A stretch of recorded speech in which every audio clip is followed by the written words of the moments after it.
जगद्गुरू संत तुकाराम महाराज पालखी सोहळ्याचं इंदापूरमध्ये भक्तिमय वातावरणात आगमन झालंय। क्रीडा संकुल मैदानावर झालेल्या भव्य गोल रिंगण सोहळ्यात माऊलीच्या अश्वांची सुसाट दौड, टाळ मृदुंगाचा गजर आणि ज्ञानोबा तुकारामच्या जयघोषानं लाखो वारकरी भाविक मंत्रमुग्ध झाले। सोहळ्यात महिला वारकऱ्यांचं तुळशी रिंगण, मृदंग आणि पखवाज रिंगण तसंच माऊलींच्या अश्वांच्या दौडीनंतर त्यांच्या टापांची धूळ कपाळी लावण्यासाठी भाविकांनी मोठी गर्दी केली। पोलीस अधिकारी कर्मचाऱ्यांनी देखील स्वतंत्र रिंगण सादर केलं, तर मूकबधीर आणि मतिमंद निवासी शाळेच्या विद्यार्थ्यांनी सांप्रदायिक दिंडीत सहभाग घेतला। महाराष्ट्रासह शेजारील राज्यातून लाखो वैष्णव इंदापुरात दाखल झाले होते। गर्दीच्या पार्श्वभूमीवर पोलिसांचा चोख बंदोबस्त ठेवण्यात आला होता। टाळ मृदुंग, अभंग आणि भक्तिरसानं अवघ इंदापूर पंढरप्रती पंढरपूर बनल्याचं चित्र दिसतंय। जगद्गुरू संत तुकाराम महाराज पालखी सोहळा या ठिकाणी इंदापूर या ठिकाणी दाखल झालेला आहे। खरं तर हे रिंगण, गोल रिंगण या ठिकाणी साकारलं जाणार आहे। ही परंपरा पुढे नेत असताना अनेक भाविक भक्त या सोहळ्यामध्ये सहभागी होत आहेत। खरं तर या सोहळ्याचं आपण वैभवशाली ही जी परंपरा जपण्याचं काम केलंय, यामध्ये आपण पाहतोय की या ठिकाणी सुस्वागतम लिहिलंय, रिंगण सोहळा आणि खऱ्या अर्थाने ही सगळी रांगोळी साकारली गेली। खऱ्या अर्थानं समोर पाहतोय इंदापूर नगर परिषदेच्या माध्यमातून या ठिकाणी गोल रिंगण सोहळ्याचे हे जे स्वागत या ठिकाणी केलं जात आहे। आपण या सोहळ्यामध्ये जी रांगोळी त्यांनी काढली त्या रांगोळीकर या ठिकाणी आहे, त्यांच्याकडे जाऊया। ताई, तुमचं नाव काय? कुठून आला तुम्ही? टेंभुर्णी। हे किती वर्षापासून करताय का याच वर्षी करताय? चौथं वर्ष आहे। आणि ही सगळी ऊर्जा परमेश्वराच्या कृपेने तुम्हाला मिळते। आता सातत्याने पुढे देखील करत राहणार, कंटिन्यू चालू ठेवणार। तर आपण ऐकलंय या ताईने ही रांगोळी साकारली, अप्रतिम अशी रांगोळी या ठिकाणी साकारलेला आहे। आता हा वैभवशाली सोहळा पाहण्याचा आनंद प्रत्येक भाविकाला या ठिकाणी आपल्याला अनुभवायला मिळणार आहे। खरं तर पोलीस बांधव देखील या ठिकाणी उपस्थित आहेत। आपण पाहू शकता प्रत्येक ठिकाणी वैष्णवांचा महामेळा या ठिकाणी अनुभवायला मिळतोय। आपण पाहतोय याही ठिकाणी पोलीस बांधव देखील या ठिकाणी सज्ज आहेत। सगळे बांधव या ठिकाणी काम करत आहेत। खरं तर आपण पाहतोय या ठिकाणी तुकोबारायांचं आपण पाहतोय खऱ्या अर्थानं एक वारकरी तुकोबाराय विठ्ठल रुक्मिणीचं या ठिकाणी खऱ्या अर्थाने एक रूप साकारलंय। इकडे पाठीमाग सगळं देखावा साकारतोय, एक वेगळं पण आपल्या महाराष्ट्राचं आहे। आणि या महाराष्ट्रामध्ये खरं तर संत साधू संतांची जी भूमी मानली जाते, या भूमीमध्ये हा सोहळा साकारत असताना इंदापूर नगरीमध्ये या ठिकाणी आता ही सर्व पालखी दाखल होत आहे। आणि या पालखीचा सोहळा, गोल रिंगण सोहळा या ठिकाणी साकार करत असताना जे आयोजन नियोजन असतं ते पाहतोय आपण सज्जरित्या या सगळ्या गोष्टी या ठिकाणी साकारायला अनुभवायला मिळतात। खरं तर ही परमेश्वराच्या कृपेनं ऊन नाही, वारा नाही, पाऊस नाही, या सगळ्या गोष्टी या ठिकाणी योग्य पद्धतीने पुढे चालू आहेत। कारण हा ठेवा आगळा वेगळा ठेवा आहे। हा ठेवा जपत असताना आपण पाहतोय अनेक भक्तगण या रिंगण सोहळ्याचा आनंद घेण्यासाठी उभे आहेत। ही सगळी मंडळी या ठिकाणी मोठ्या भक्तिभावानं, मोठ्या श्रद्धेनं नतमस्तक होण्यासाठी, दर्शन घेण्यासाठी या ठिकाणी उपस्थित आहेत। आपण पाहिलंय या ठिकाणी काही दिंडी येत आहेत, बधीर मतिमंद विद्यार्थ्यांची ही दिंडी आहे। आपण पाहतोय दिव्यांग विद्यार्थी संप्रदाय दिंडी या ठिकाणी साकारली जाते। इंदापूर तालुक्यातील ही दिंडी आहे। खरं तर हे मतिमंद मुलं या ठिकाणी भक्तिभावानं एकत्र आले आणि ही दिंडी या ठिकाणी साकारली जाते। त्यांचे शिक्षक या ठिकाणी आहेत। ही सगळी मंडळी या ठिकाणी मोठ्या श्रद्धेनं आलेले आहेत। आपण पाहतोय की उजव्या साईडला संत श्रेष्ठ जगद्गुरू तुकोबारायांची जी पालखी येणार आहे, या पालखीचा सोहळा अनुभवायला मिळणार, दर्शन घ्यायला मिळणार। हे सगळं ज्या ठिकाणी प्रशासन, या नगर परिषद किंवा या परिसरातील सर्व नागरिकांनी या ठिकाणी केलेलं दिसतंय। निश्चित हा आनंद सोहळा आपल्याला याची देही याची डोळा पाहिला आनंदाचा सोहळा। खऱ्या अर्थानं हा आनंद सोहळा पाहण्यासाठी अनेक वर्ष प्रत्येक जण वाट पाहत असतो, प्रत्येक वर्षी या ठिकाणी येत असतात। इथे बघत आपण हे रिंगण खऱ्या अर्थानं पोलीस प्रशासनाचं रिंगण आपल्याला पाहायला मिळतं। याचं कारण असं की ही मंडळी अहोरात्र कष्ट करतात, वारकऱ्यांची सेवा करतात, त्यांना साथ देतात आणि सगळं आपण पाहतोय की वर्षानुवर्षे वारीची परंपरा जपत असताना हे सगळं काम प्रशासन महत्वाचं असतं आणि पोलीस प्रशासन देखील या ठिकाणी काम पाहताना आपल्याला पाहायला मिळते, अनुभवायला मिळते। आपण पलीकडच्या बाजूला पाहतोय रिंगणाला तर गर्दी होत आहे। अगदी ही गर्दी थोड्याच वेळामध्ये हे आपल्याला सगळं अनुभवायला मिळणार आहे. आपण पाहतोय की खऱ्या अर्थानं हे सगळी गर्दी, प्रचंड अशी गर्दी या ठिकाणी होते. लाखोंचा जनसमुदाय या ठिकाणी येणार आहे. आपण पाहतोय की हे आनंद उत्सव, इकडे भाविक भक्त बसतायत. सगळेजण आपण पाहिले की या ठिकाणी हा सोहळा याची पाहण्यासाठी सगळी मंडळी उत्सुक आहेत. अजूनही काही गर्दीची अगदी एक अर्धा तासामध्ये हे रिंगण आपल्याला पाहायला मिळणार. खऱ्या अर्थानं हा सोहळा ज्यांच्या नशिबात आहे त्यांना पाहायला मिळतो, कारण महाराष्ट्राच्या बाहेरून देखील अनेक भाविक भक्त या सोहळ्यामध्ये येत असतात आणि हा सोहळ्याचा आनंद घेतात. खऱ्या अर्थानं मोठ्या श्रद्धेनं, मोठ्या भक्तिभावानं ही सगळी मंडळी येत असतात. आपण पाहतोय की या ठिकाणी सगळे भाविक भक्त वेगवेगळ्या भागातून, वेगवेगळ्या तालुक्यातून, वेगवेगळ्या जिल्ह्यातून या ठिकाणी उपस्थित आहेत. खऱ्या अर्थानं हा सोहळा त्यांच्या नशिबात आहे, ज्यांच्या नशिबात असतं त्यांना हे सगळं पाहायला मिळतंय. आपण पाहतोय की या ठिकाणी सगळे भाविक भक्त मोठ्या उत्साहाने, मोठ्या आनंदानं आणि मोठ्या श्रद्धेनं या ठिकाणी येत आहेत. खरंच अगदी थोड्याच वेळामध्ये तो आनंद उत्सव आपल्याला पाहायला मिळणार. रिंगण सोहळ्याचा जो काय असतो आनंद तो आपण पाहूया. तुर्तास या सर्व भाविक भक्तांचं खऱ्या अर्थानं आपल्या न्यूज मराठी 24/7 चॅनल मध्ये सुदाम कराळे पाटील आपलं स्वागत करतो आणि पुढे देखील आपण व्हिडिओसाठी एकत्र येऊया. धन्यवाद. महाराष्ट्र नवनिर्माण सेनेचे अध्यक्ष राज ठाकरे यांनी दिलीप पाटील यांची रायगड जिल्हा उपाध्यक्षपदी नियुक्ती केली आहे. मुंबई इथं राज ठाकरे यांच्या हस्ते त्यांना नियुक्तीपत्र प्रदान करण्यात आले. पक्ष संघटना मजबूत करण्यासह सामाजिक आणि जनहिताच्या प्रश्नांवर सातत्यानं काम केल्याची दखल घेतल्यानंतर त्यांच्यावर ही जबाबदारी सोपवण्यात आली. ही नियुक्तीमुळे रायगड जिल्ह्याच्या मनसेची संघटनात्मक बांधणी अधिक मजबूत होणार आहे असा विश्वास पक्ष पदाधिकारी आणि कार्यकर्त्यांनी व्यक्त केलाय. दिलीप पाटील यांनी पक्षप्रमुखांचे आभार मानत पक्षानं टाकलेला विश्वास सार्थ ठरवत रायगडमध्ये संघटना बळकट करण्यासह युवकांना पक्षाशी जोडण्यासाठी काम करणार असल्याचं सांगितलंय. नियुक्तीबद्दल त्यांचे विविध स्तरातून अभिनंदन करण्यात येते. आमदार प्रवीण स्वामी यांनी उमरगा उपजिल्हा रुग्णालयाची धडक पाहणी करत रुग्णांची हेळसांड, वारंवार बंद असलेली सिटी स्कॅन, नवजात बालकांचं खासगी रुग्णालयात होणारं रेफरल, अस्वच्छता आणि कथित चिरीमिरीच्या तक्रारींवर अधिकाऱ्यांना जाब विचारला. रुग्ण आणि नातेवाईकांशी संवाद साधत त्यांनी रुग्णसेवेत तातडीनं सुधारणा करण्याचे निर्देश दिले. पाहणीत सिटी स्कॅन मशीन, गरम पाण्याची सुविधा, भोजन कक्ष, पार्किंग, ट्रॉमा केअरमधील स्वच्छता आणि अपंग प्रमाणपत्रासाठी पैशांची मागणी होत असल्याच्या तक्रारींची गंभीर दखल घेण्यात आली. तसंच SNCU सुविधा उपलब्ध असतानाही नवजात बालकांना खासगी रुग्णालयात रेफर केल्याबद्दल त्यांनी नाराजी व्यक्त केली. दुरुस्तीची कामं पूर्ण होण्यापूर्वी ताबा पावती कशी देण्यात आली याची चौकशी करण्याचे निर्देश दिलेत. रुग्णालयातील शवपेटी म्हणजे शीतगृह सुधारण्यासाठी 10 लाख रुपयांचा निधी देण्याची घोषणा करत आमदार स्वामी यांनी दोषींवर कायदेशीर कारवाई करण्याची आणि रुग्णांना दर्जेदार आणि सन्मानपूर्वक आरोग्य सेवा देण्यासाठी प्रशासनानं तातडीनं पावलं उचलावीत असे निर्देश दिले. विदर्भ मराठवाडा सीमेवरील पैनगंगा नदीवरील बंधाऱ्याच्या कामावर निकृष्ट दर्जाचं काम होत असल्याचा आरोप करण्यात आलाय. नदीतील वाळूऐवजी दगडी चुरीचा वापर होत असल्याचा दावा करण्यात आलाय. कामाच्या ठिकाणी योजनेची माहिती, खर्च, प्रशासकीय मंजुरी, वर्क ऑर्डर आणि कामाचा कालावधी दर्शवणारा फलकही नसल्याचं सांगण्यात आलंय. बंधारालगतच्या शेतजमिनीचं भूस्खलनासारखं नुकसान होतंय. रब्बी हंगामातील गव्हाचं पीक बाधित झालंय. तसंच अनेक शेतकऱ्यांना खरीपातील सोयाबीनची पेरणीही करता आली नसल्यानं आर्थिक फटका बसलाय. कामाच्या ठिकाणी संबंधित अधिकारी किंवा कर्मचारी उपस्थित नसल्याचा आरोप करण्यात आलाय.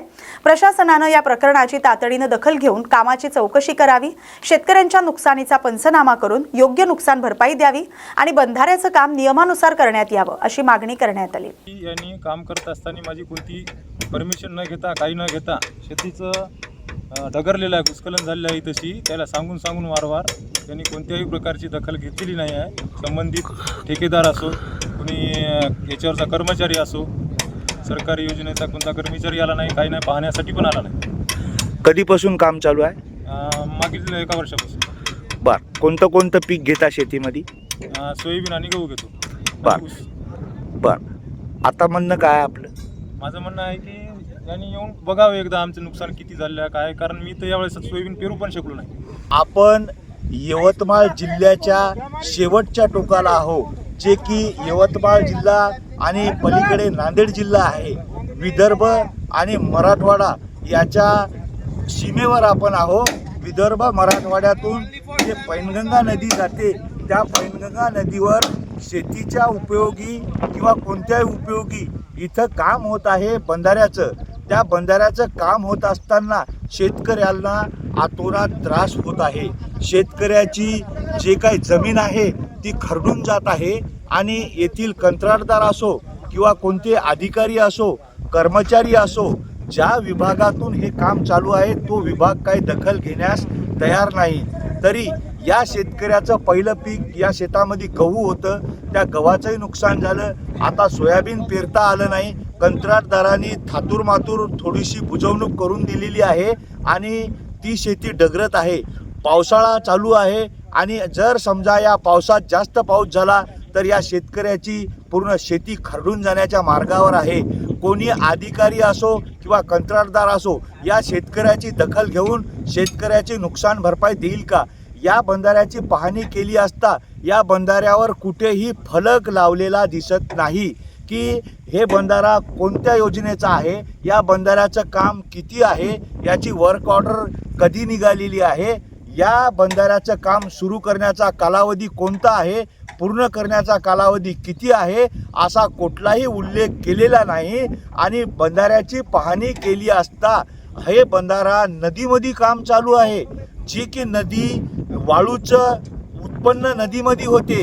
पण एवढा मोठा बंधारा होत असताना हा बंधारा एका डस्टमध्ये होत आहे, जे की पावडरची डस्ट राहते, त्या डस्टच्या डस्ट टाकून या बंधाऱ्याचं काम होत आहे. आणि या नदीत वाळू असताना वाळूमध्ये काम होत नाही तर हा बंधारा वर्षानुवर्ष टिकेल का? आणि जर नाही टिकला तर या शेतकऱ्याचे नुकसान अतोनात होणार आहे. किती नुकसान होईल सांगता येत नाही. तरी प्रशासनाने तात्काळ दखल घेऊन या बंधाऱ्याचे काम चांगले करून घेण्यात यावे. आता तर निकृष्ट दर्जाचे काम हे दिसत आहे. प्रथमदर्शनी आपण पाहिले असता जर या उत्खननामधून जो गोटा निघाला त्याच गोट्याचा वापर करून हे गिट्टी तयार करतात, जेणेकरून कुठूनही यांना मटेरियलसुद्धा आणायचं काम नाही. अशी परिस्थिती इथं प्रथमदर्शनी दिसून येत आहे. न्यूज मराठी 24/7 प्रतिनिधी संतोष आडे. रस्त्याची रक्कम 2 कोटी रुपये, रस्त्याचं काम 0 ते 3 किलोमीटर आहे, पण पाहणी केली असता हा रस्ता 3 किलोमीटर पर्यंत पोहोचला सुद्धा नाही. सार्वजनिक बांधकाम उपविभाग उमरखेड यांच्या माध्यमातून चालू असलेलं काम मागील 2 वर्षांपासून रखडलेलं आहे. नांदला ते मुळावा या रस्त्यावर मुळावा येथील हातला येथील नागरिकांची 90% शेती आहे आणि त्या शेतीला ये-जा करण्यासाठी या रस्त्याचा वापर केला जातो. मोठ्या थाटामाटामध्ये त्याचं भूमिपूजन करण्यात आलं आणि लोकार्पण देखील करण्यात आलं. मात्र आज आस्तागायत हा रस्ता पूर्ण झालेला नाही तर रखडलेला प्रकल्प आहे. शेतकऱ्यांना त्याचा अतोनात त्रास होतोय. कंत्राटदार किंवा सार्वजनिक बांधकामाचे उपअभियंता, सहाय्यक अभियंता यांच्याकडे विचारणा केली असता उडवाउडवीची उत्तरं देऊन निधी अभावी काम रखडले असं शेतकऱ्यांचं म्हणणं आहे. 24/7 मध्ये आपलं स्वागत आहे. आपण यवतमाळ जिल्ह्यातील उमरखेड तालुक्यातील मुळावा या गावी आलेले आहोत आणि मुळावा येथून एक रस्ता जातो नांदला पांढण म्हणून, जो की शेतकरी या रस्त्याने 3 ते 4 किलोमीटर पैनगंगा नदीच्या तीरापर्यंत ये-जा करतात. त्या रस्त्याबाबत आपण शेतकऱ्याच्या प्रतिक्रिया जाणून घेऊ. दादा, आपलं मत काय आहे या रस्त्याबाबत? हा रस्ता दोन वर्ष झाले सँक्शन होऊन. पहिल्या वर्षी त्यांनी हे खालचा जे गिट्टीचा थर आहे तो टाकलेला आहे, खडक आणि गिट्टा. त्यानंतर 1 वर्ष जाऊ द्यावं लागते म्हणून सांगितलं त्यांनी आणि पुढच्या वर्षी आम्ही पाठपुरावा केला असता तो येत आहे, करत आहे. सध्या फंड नाही आहे. पुन्हा काय PWDच्या ढोले साहेबांनाही आम्ही हे केलं असता, ते पण तसंच म्हणाले आम्हाला. त्यानंतर कंत्राटदारांनी पुन्हा खूप पाठपुरावा केल्यामुळे गोट्या आणून फोडून ठेवले आणि त्यानंतर पुन्हा विचारणा केली असता डांबर महागलं, फंड नाही आहे, हेच कारणे दाखवून 2 वर्ष पुढे लोटले. या रस्त्यावर मुळावा नगरीतील 90% लोकांची शेती या रस्त्यावर आहे आणि शेतकऱ्याचे खूप मोठे हाल या रस्त्यामुळे होत आहे. ठीक आहे, धन्यवाद. आपण न्यूज मराठीशी प्रतिक्रिया व्यक्त केल्या. आपण पाहतो की ग्रामीण भागामध्ये विकास होत असताना, जनसुविधेचे कामं होत असताना मागील 2 वर्षापासून हा नांदला पांढण रस्ता रखडलेला आहे. याचे उडवाउडवीचे उत्तरं देत आहे असे शेतकऱ्याचे म्हणणे आहे. आणि 90% शेतकरी या रस्त्यावरून ये जा करतात. नेमकं याचं कारण काय आहे? या रस्त्याच्या कामाचा कालावधी किती आहे? हा रस्ता पूर्ण करण्याचा कालावधी किती आहे? या अशा गंभीर बाबीकडे प्रशासन लक्ष देईल का? की या अशा कामाकडे कंत्राटदारावर कोणाचा वरद हस्त आहे? न्यूज मराठी 24/7 प्रतिनिधी संतोष आडे. उमरखेड तालुक्यात मागील 15 दिवसांपासून पावसानं दडी मारल्यानं सोयाबीन आणि तूर उत्पादक शेतकरी अडचणीत सापडलेत. शेतात डवरणीची कामं सुरू असली तरी पावसाअभावी पिकांची वाढ खुंटते. अनेक ठिकाणी जमिनीला भेगा पडू लागल्यात. शेतकऱ्यांनी सांगितलंय की पाऊस जास्त झाला तर अतिवृष्टी आणि कमी झाला तर दुष्काळ अशा परिस्थितीत शेती करणं कठीण झालंय. वेळेवर पाऊस न झाल्यास खरीप हंगामातील पिकांचं मोठं नुकसान होण्याची भीती व्यक्त केली जाते. आता शेतकरी पावसाच्या प्रतीक्षेत आहेत. मराठी 24/7 मध्ये आपलं स्वागत आहे. आपण यवतमाळ जिल्ह्यातील उमरखेड तालुक्यातील मुळावा गावच्या नांदला शिवारामध्ये आलेले आहोत आणि आपण आता शेतकऱ्याच्या प्रतिक्रिया जाणून घेऊ. दादा, ही सोयाबीनची पेरणी कधी झाली? सोयाबीन 17 जून झाले. 17 हा. बर, आता काय काम चालू आहे शेतात? शेतात आता पाणी देणं चालू आहे. डवरे बर, काय म्हणणं आहे आपलं? पावसाची अत्यंत गरज आहे. जर पाऊस जास्त आला तर अतिवृष्टी होती, नाही आला तर वाळण्याची शक्यता आहे. आणि महत्त्वाचा पाऊस आहे सध्या. आता शेतकरी एवढ्या चिंतेत आहेत की जे की आपल्या घामाचं पाणी करतात, शेती कसतात आणि पेरणी करतात. शेतकऱ्याचे असे मत आहे की पाऊस जर आला तर अतिवृष्टी होते, पाऊस जर नाही आला तर दुष्काळ पडते. शेतकऱ्यांनी अशा परिस्थितीमध्ये जगावं की मरावं? आज पाहतो आपण शेती फक्त आणि कोरडी पडलेली आहे. या शेतीतील पिकाला जी काही गरज आहे ती पावसाची गरज आहे. ज्याच्याकडे तुषार योजना आहे त्या तुषार योजनेच्या मार्फत आपल्या शेतीला पाणी असेल तर पाणी देतात. पण ज्या शेतकऱ्याकडे पाणी नाही त्या शेतकऱ्याने काय करावं? न्यूज मराठी 24/7 प्रतिनिधी संतोष आडे. नीट 2026 परीक्षेत धाराशिव जिल्ह्यातील वास्तवसिंग नारायणराव वडणे यांनी 720 पैकी 670 गुण मिळवत ऑल इंडिया रँक 532, EWS प्रवर्गात देशात 27वा क्रमांक आणि शाहू कॉलेज लातूरमध्ये द्वितीय क्रमांक मिळवलाय. पहिल्याच प्रयत्नात मिळालेल्या या यशाबद्दल उमरगा इथं त्यांचा विशेष सत्कार करण्यात आलाय. RMSS राष्ट्रीय मोदी सेवा समिती युवा मोर्चा प्रदेशाध्यक्ष तसंच लोकशाही पत्रकार संघाचे युवा प्रदेशाध्यक्ष किशोर पवार यांच्या हस्ते त्यांचा श्रीफळ आणि पुष्पगुच्छ देऊन गौरव करण्यात आला. मोशी कचरा डेपोतील दुर्घटना हा राजकारणाचा नव्हे तर अनेक कुटुंबियांच्या वेदनेचा विषय असल्याचं भाजप नेते चंद्रकांत डोळस यांनी म्हटलंय. अशा प्रसंगी आरोप प्रत्यारोप करण्यापेक्षा मृतांच्या कुटुंबियांच्या पाठीशी उभं राहणं आवश्यक असल्याचं त्यांनी सांगितलंय.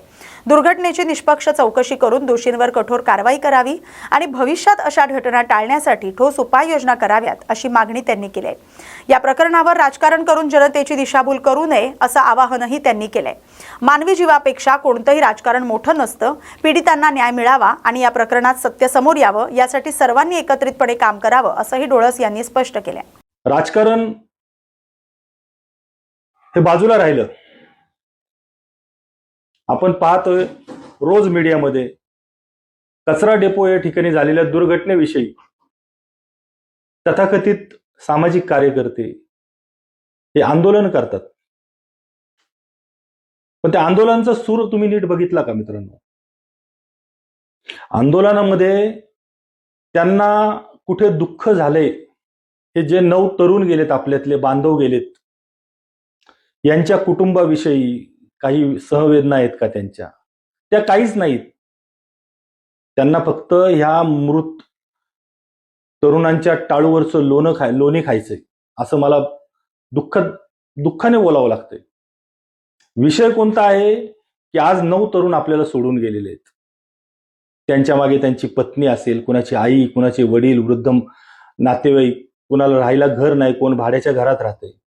त्यांच्या कुटुंबावर हा जो घाला घातलेला आहे काळाने, त्याच्यानंतर त्याच्या कुटुंबांना कशा प्रकारे आधार दिला पाहिजे, त्यांच्या गरजा काय आहेत, इथून पुढे त्यांना कोणत्या अडचणी येणार आहेत, त्या अडचणी आपण सोडवण्यासाठी सर्वांनी राजकारण बाजूला ठेवून कुठेतरी एका वैचारिक व्यासपीठावर आलं पाहिजे आणि सगळ्यांनी मिळून या अडचणीला सामोरे गेलं पाहिजे, जेणेकरून त्या कुटुंबाला वाटेल की शहरातले सगळे लोक आमच्या पाठीशी आहेत.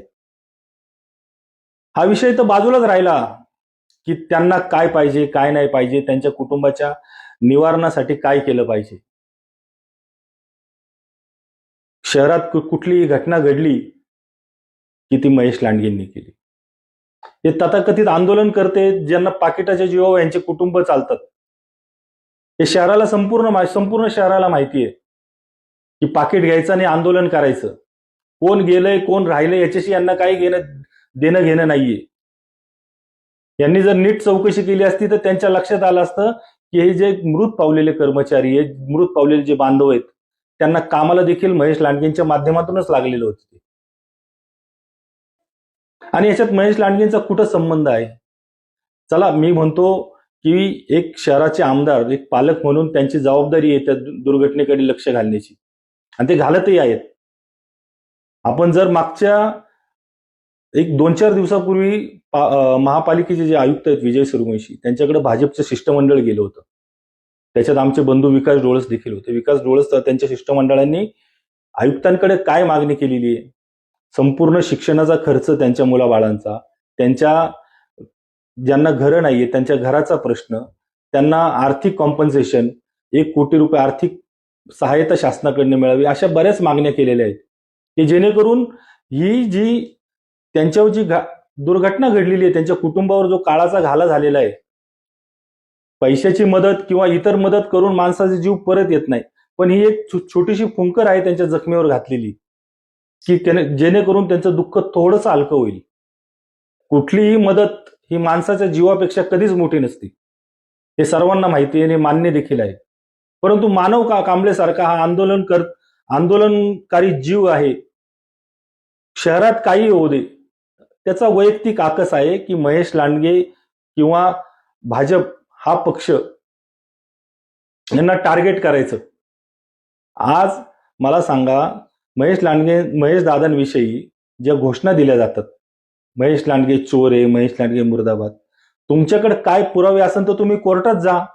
कोर्टात नाही तर जात जनतेच्या व्यासपीठावर जनतेसमोर मांडा व सिद्ध करा. सिद्ध नसन करतायत तर विनाकारण कुणाची तरी सुपारी घ्यायची, आंदोलन करायचं आणि महेश दादांवर आरोप करायचे. याच्यातून काय साध्य होणार आहे? तुम्ही जनतेची दिशाभूल करताय. अजून हे लोकांच्या, जनतेच्या मनात विष कालवायचं काम करताय. या काळात सगळ्यांनी एकत्र आलं पाहिजे. माझे जाहीर आवाहन आहे, शहरातले जेवढे सामाजिक कार्यकर्ते आहेत, शासनकर्ते आहेत, राज्यकर्ते आहेत, या सगळ्यांना जाहीर आवाहन आहे की तुम्ही एका व्यासपीठावर या. अशा दुर्घटना ज्यावेळेस शहरात होतात त्यावेळेस राजकारण आपण बाजूला ठेवलं पाहिजे आणि एकत्र येऊन जे कुटुंब आहेत, ज्यांच्या कुटुंबावर काळाचा घाला झालेला आहे, त्यांना आपण मदत केली पाहिजे, त्यांना आधार दिला पाहिजे. मुख्यमंत्री देवेंद्र फडणवीस यांच्या वाढदिवसानिमित्त 18 ते 22 जुलै दरम्यान पेण तालुक्यातील रावे, वडगाव, गडप, कामार्ली, जिते आणि हमरापूर या परिसरात मुख्यमंत्री जन आरोग्य शिबिराचं आयोजन करण्यात आलंय. भाजपचे महामंत्री वैकुंठ पाटील यांच्या मार्गदर्शनाखाली आयोजित या शिबिरात उन्नती हॉस्पिटल पनवेल यांचं सहकार्य लाभलंय. शिबिरात तज्ज्ञ डॉक्टरांकडून मोफत आरोग्य तपासणी, रक्त आणि लघवी तपासणी, ECG, शस्त्रक्रियेबाबत मार्गदर्शन तसंच आयुष्यमान भारत कार्ड नोंदणी व वाटपाची सुविधा उपलब्ध करून देण्यात आले. उद्घाटनावेळी वैकुंठ पाटील यांनी अधिकाधिक नागरिकांनी या शिबिराचा लाभ घ्यावा असं आवाहन केलंय. लोहा शहरासह परिसरातील गावांना पाणी पुरवठा करणाऱ्या सुनेगाव तलावानं तळ गाठल्यानं निर्माण झालेल्या पाणी टंचाईच्या संकटावर अखेर तोडगा निघालाय. नांदेडचे जिल्हाधिकारी राहुल कर्डिले यांनी जलसंपदा विभागाला लिंबोटी धरणातून सुनेगाव तलावात एक दलघमी पाणी सोडण्याचे आदेश दिलेत. आमदार प्रतापराव पाटील चिखलीकर यांच्या मार्गदर्शनाखाली नगराध्यक्ष शरद पवार आणि उपनगराध्यक्ष करीम शेख यांनी या प्रश्नासाठी सातत्यानं पाठपुरावा केला होता. त्यानंतर हा निर्णय घेण्यात आलाय. या निर्णयामुळे सुनेगाव तलावातील पाणी साठ्यात वाढ होऊन लोहा शहराचा पाणी पुरवठा सुरळीत होण्याची अपेक्षा व्यक्त केली जाते. लोहा शहरासह अनेक गावांना पाणी पुरवठा करणारे सुनेगाव तलाव हे कोरडे पडले असल्याची बातमी न्यूज मराठी 24/7 वृत्तवाहिनीने प्रकाशित केल्यानंतर प्रशासनाने याची दखल घेतली आहे. नांदेडचे जिल्हाधिकारी राहुल कर्डिले यांनी लिंबोटी धरणाचे पाणी सुनेगाव तलावात सोडण्यासाठी जलसंपदा विभागाला आदेश दिले आहेत. लोहा नगर परिषदेचे लोकनियुक्त नगराध्यक्ष शरद पवार, उपनगराध्यक्ष करीम शेख यांच्या पाठपुराव्याला यश आले आहे. लोहा शहरातील पाणी पुरवठा पुन्हा सुरळीत होणार असल्याचे चित्र दिसून येत आहे. लोह्यातून वेदांत कोंडावर, न्यूज मराठी 24/7 लोहा नांदेड. बीड शहरातील राजमाता जिजाऊ बहुउद्देशीय सेवाभावी संस्था संचलित Agniveer college of fire engineering and safety मॅनेजमेंटचे नवीन ठिकाण स्थलांतर करण्यात आले. KSK कॉलेज रोड परिसरात आयोजित कार्यक्रमात मान्यवरांच्या उपस्थितीत फीत कापून कॉलेजचा शुभारंभ करण्यात आलाय. यावेळी प्रसिद्ध कवी तसंच हृदयरोग तज्ज्ञ डॉक्टर राजीव उन्हाळे, माजी आमदार राजेंद्र जगताप, माजी आमदार प्राध्यापक सुनील धांडे, नगरसेवक प्राचार्य शरद क्षीरसागर, शिवसेना नेते अनेक मान्यवर उपस्थित होते. डॉक्टर राजीव उन्हाळे यांनी बीड शहरात फायर सेफ्टी क्षेत्रातील शिक्षणासाठी यापूर्वी सुविधा उपलब्ध नव्हती, मात्र या कॉलेजमुळे विद्यार्थ्यांना प्रवेशासह रोजगाराच्या नव्या संधी उपलब्ध होतील असं सांगितलंय. हिंगोली जिल्ह्यातील सेनगाव तालुक्यात अघोषित लोड शेडिंगमुळे नागरिक, विद्यार्थी आणि शासकीय कार्यालयांच्या कामकाजावर परिणाम होतोय.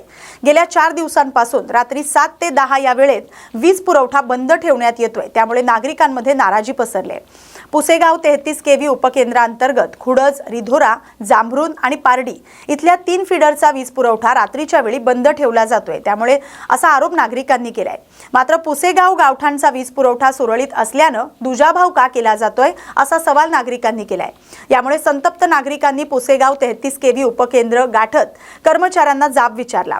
सर्व गावांना समान वीज पुरवठा मिळावा आणि अघोषित लोड शेडिंग तातडीनं थांबवावी अशी मागणी नागरिकांनी केली आहे.